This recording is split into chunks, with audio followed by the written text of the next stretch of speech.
Bobby Witt Jr.'s homer has tightened up the score, and Bobby Witt Jr. started the year as one of 3 sophomore players in 2023 for whom there were big things expected. Michael Harris, reigning National League Rookie of the Year, reigning American League Rookie of the Year, Julio Rodríguez. These 3 guys were set to be stars.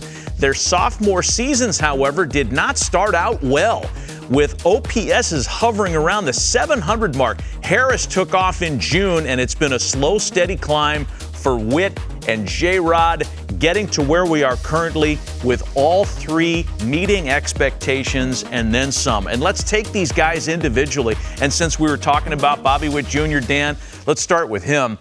Maybe the highest ceiling of the bunch, and that's really saying something considering the company that he's in. Take a look at the OPS jumps for Bobby Witt Jr. by month. He started out cold and then heated up in the month of July, and he has not cooled off. Again, leads baseball in hits since the start of June. Look at what he's doing in the month of August. Yeah, and if you put a lot of stock in how a guy finishes, right, you start getting the dog days of August, and he's gotten better in July, much better from June to July, and he's gotten even better in August. What I like about him is he's kind of a slow heartbeat kind of player, Matt. He does everything. He's one of those guys. He reminds me in some kind of a way. I played with a guy in the Hall of Fame, Paul Molitor. They just look good doing everything that they do. When they swing and miss, when they run, when they pop out, when they field a ground ball, when they steal a bag, the way they slide. The game just comes very easy for Bobby Witt Jr. Let's continue talking about this group of players here. Michael Harris Jr. has been great since the month of June. J-Rod's been good. Who do you want to dig in on? Yeah, I mean, that's J-Rod to me. When you look at what J-Rod's done and you look at the progression month by month, the OPS here, this follows a very similar path to Seattle's season. And we kept saying they needed more offense, they needed more offense, they needed more offense. Well, since the All-Star break, this guy's been fantastic.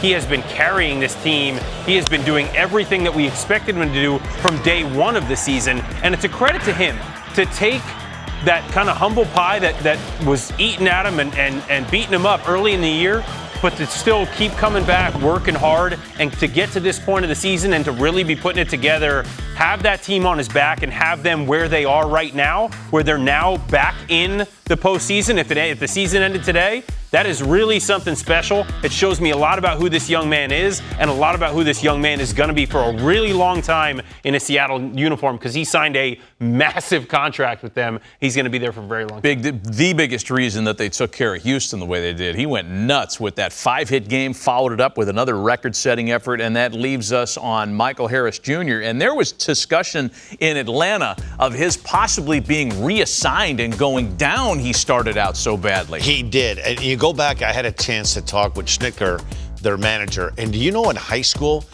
half the camp with the Braves thought that they were going to draft him as a pitcher as opposed to an outfielder. Like, this guy can throw. He came such a fast pace through the minor league system that I think he was bound to have a little bit of up and down. It is so hard when you're fast-tracked where his glove plays. Listen, he's not Andrew Jones. He's, in my opinion, Andrew Jones, the best center fielder I've seen since I've been around Major League Baseball. There isn't a play he can't make.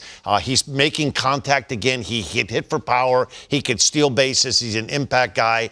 And give credit to the Braves for letting him figure it out. It's an easy thing to do, and I'm sure that if we heard that, hey, there was talk of him being sent down, I'm sure he was hearing it also. Give him some credit for he's trending north again. What else is impressive about all 3 of these guys is all 3 of them play some really solid defense. Bobby Witt has made huge strides at short. He's one of the best defensive shortstops in the game. Michael Harris has been one of the best center fielders in the game since he came up. It's really impressive that not only are they so good on one side of the baseball, but they're good on the other side of the baseball. Michael Harris, the impact he's had on this Braves organization since he's come up last year, they've had the best record in baseball since that time he came up. Not saying it's all him. They have a great lineup, a great team, but this guy has meant that much to them. You remember early last year, they were scuffling, trying to figure out who was going to play the outfield for them. Really, they didn't get off to a great start. Ever since he's come up, they've taken off. Yeah, he's in the best situation of the 3, though, because of that lineup that's around him. Yep. Bobby Witt kind of sticks out in that Royals lineup, and the same thing for Julio.